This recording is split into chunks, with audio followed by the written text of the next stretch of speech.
சென்னை கொருக்குப்பேட்டையில் 45 நிமிடத்திற்கும் மேலாக புறநகர் ரயில் நின்றதால் பயணிகள் அவதி அடைந்துள்ளனர். வட மாநில இளைஞர் ஒருவர் கையில் வைத்திருந்த பையை பெட்டிகளில் அவசரத்திற்கு நிறுத்தக்கூடிய செயினில் இருக்கக்கூடிய அந்த பட்டனில் மாட்டிவிட்டதால் ரயில் நின்றதாக தகவல். இது குறித்து கூடுதல் தகவல்களை செய்தியாளர் நிர்மலிடம் கேட்போம். நிர்மல், என்ன ரயில் இது?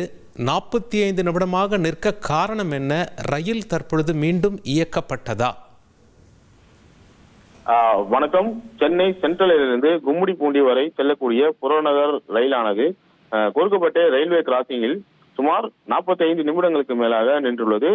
இது குறித்து ஓட்டுநரும் மற்றும் ரயில்வே போலீசாரும் இந்த சம்பவம் குறித்து விசாரணை செய்த போது ரயிலில் பயணிகள் அதிகமாக பயணம் செய்த பொழுது பயணிகளின் பெட்டிகள் ஏறிய வடமாநில இளைஞர் ஒருவர் தான் கொண்டு வந்த கைப்பையை சுமையாக உள்ளது என்று அவசர காலத்தில் போது ரயிலை நிறுத்தக்கூடிய அந்த கயிறின் மீது வைத்துள்ளார். இதனால் அந்த ரயில் நின்றது தெரிய வந்தது. எங்கே சிக்கிக் கொண்டால் போலீசார் வழக்கு பதிவு செய்து என்ன செய்வார்களோ என்ற அச்சத்தில் வடமாநில இளைஞர் ரயிலில் இருந்து இறங்கி ஓடியதாக கூறப்படுகிறது. சுமார் 45 நிமிடத்திற்கு மேல் நின்ற அந்த ரயிலானது 45 நிமிடத்துக்கு கழித்து இயக்கப்பட்டது.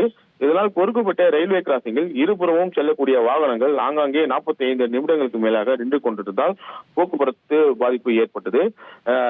ரயிலில் இருந்து இறங்கி சென்ற அந்த வடமாநில இளைஞரை ரயில்வே போலீசார் தேடும் பணியில் ஈடுபட்டு வருகின்றனர்.